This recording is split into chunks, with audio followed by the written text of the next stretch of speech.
Teman-teman semua, perkenalkan nama saya Nova Novitasiun dengan nomor induk mahasiswa 21011401163 kelas D semester 5. Nah, di video kali ini kita akan membahas secara singkat tentang identifikasi konten pembelajaran berbahasa Indonesia kelas rendah dalam kurikulum 2013 dan kurikulum Merdeka.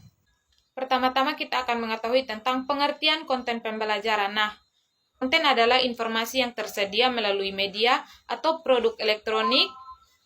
Nah, konten pembelajaran adalah materi pengetahuan, konsep, dan keterampilan yang perlu dipelajari oleh siswa berdasarkan kurikulum. Konten pembelajaran haruslah kontekstual sesuai dengan kebutuhan siswa.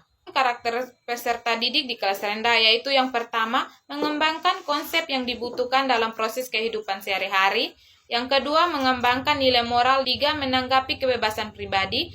Konten pembelajaran Indonesia kelas rendah dalam kurikulum 2013, yaitu rumusan kompetensi inti menggunakan notasi sebagai berikut. Yang pertama, kompetensi inti sikap spiritual.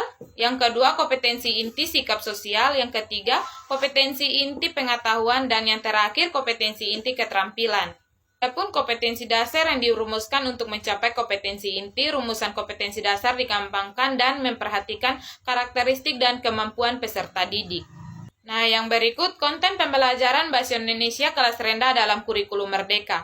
Kurikulum Merdeka didefinisikan sebagai kurikulum dengan pembelajaran intrakurikuler yang beragam dan di mana konten akan lebih optimal agar peserta didik memiliki cukup waktu untuk mendalami konsep dan menguatkan kompetensi. Pada kurikulum 2013 terdapat kompetensi inti dan kompetensi dasar yang perlu dicapai pada suatu pembelajaran.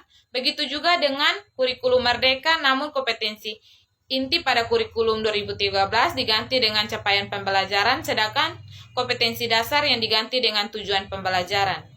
Adapun capaian pembelajaran yaitu capaian umum. Nah, peserta didik memiliki kemampuan berbahasa untuk berkomunikasi dan bernalar sesuai dengan tujuan. Peserta didik menunjukkan minat serta mampu memahami. Capaian parlemen yaitu menyimak, membaca, dan berbicara. Yang terakhir yaitu tujuan pembelajaran itu sendiri. Nah, tujuan pembelajaran yaitu yang pertama, akhlak mulia dengan menggunakan bahasa Indonesia secara santun.